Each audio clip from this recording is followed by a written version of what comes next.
সরকারের ১৮০ দিনের বিশেষ প্রতিবেদন।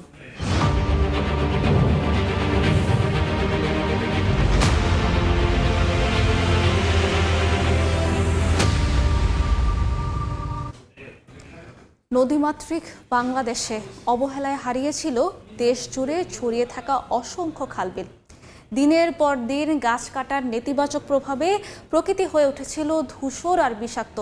পরিবেশের সামগ্রিক উন্নয়নে বিএনপি সরকারের নির্বাচনী প্রতিশ্রুতি বাস্তবায়নের অংশ হিসেবে দায়িত্ব পাওয়ার প্রথম ১৮০ দিনের পরিকল্পনা শতভাগ বাস্তবায়ন হয়েছে, এমন তথ্য ধরে সংশ্লিষ্ট মন্ত্রণালয়গুলো জানিয়েছে সরকারের অবশিষ্ট সময়ে ইশতেহার পূরণে নেওয়া হচ্ছে সময়োপযোগী উদ্যোগ। প্রশংসিত উদ্যোগ ধরে রাখতে বিজ্ঞান ও প্রযুক্তিভিত্তিক সমাধানে নজর দিতে সরকারকে পরামর্শ দিয়েছেন পরিবেশ বিজ্ঞানীরা।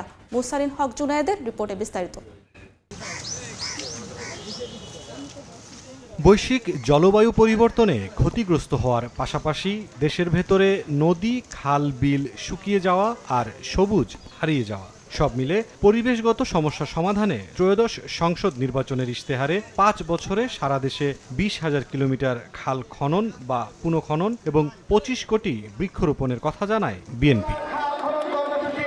রাষ্ট্র পরিচালনার দায়িত্ব পাওয়ার পর শুরু হয় প্রতিশ্রুতি বাস্তবায়ন, নেওয়া হয় ১৮০ দিনের পরিকল্পনা। এই সময়ে ১,২০০ কিলোমিটার খাল খনন এবং ৩.৫ কোটি গাছের চারা রোপণে যে উদ্যোগ নেওয়া হয়েছিল নির্ধারিত সময়ে তা সম্পন্ন হয়েছে বলে জানিয়েছেন সংশ্লিষ্ট মন্ত্রীরা। আগামী ১৫-২০ দিনের ভিতরে আমরা ৩.৫ কোটি বৃক্ষরোপণ শেষ করা, ১.৫ কোটি থাকবে জানুয়ারি-ফেব্রুয়ারিতে।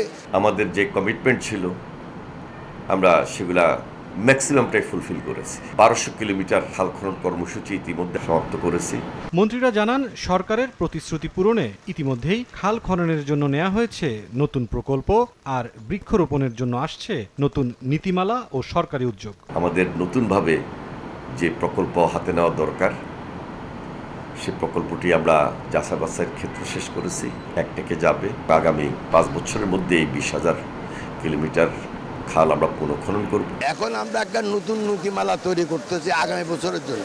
আমরাও চারা দেব, আমাদের বন অধিদপ্তরও চারা দিবে, বাট বিক্রি করবে কম পয়সায়। বিশেষজ্ঞরা বলছেন খনন করা খাল পুনঃদখল ঠেকানোর পাশাপাশি রোপণ করা গাছ সংরক্ষণে মনোযোগী হতে হবে সরকারকে। এই ধরনের খাল খনন করে সংশ্লিষ্ট প্রতিষ্ঠান ফেরত আসার পরে যাতে এটা পুনঃদখল না হয়ে যায় অতীতের মতো। গাছ রক্ষণাবেক্ষণ সংরক্ষণের জন্য বিজ্ঞানভিত্তিক এবং টেকনোলজি বেসড একটা জাগরণ দরকার রয়েছে, সেটি এখনো পর্যন্ত আমরা তত সিগনিফিকেন্টলি আমরা শুরু করতে পারি নাই। পরিবেশ রক্ষা করে পরিচ্ছন্ন দেশ গড়তে সাধারণ মানুষের মধ্যে সচেতনতা তৈরিতেও সরকারকে এগিয়ে আসার পরামর্শ বিশেষজ্ঞদের।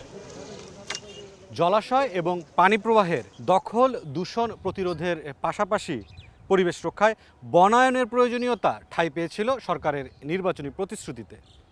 এসব ইস্যুতে সরকারের প্রথম ১৮০ দিনের কর্মসূচি আগামী ৪.৫ বছরে অবশিষ্ট প্রতিশ্রুতি পূরণের কার্যক্রম কতটা বেগবান করবে সেটি দেখার অপেক্ষা।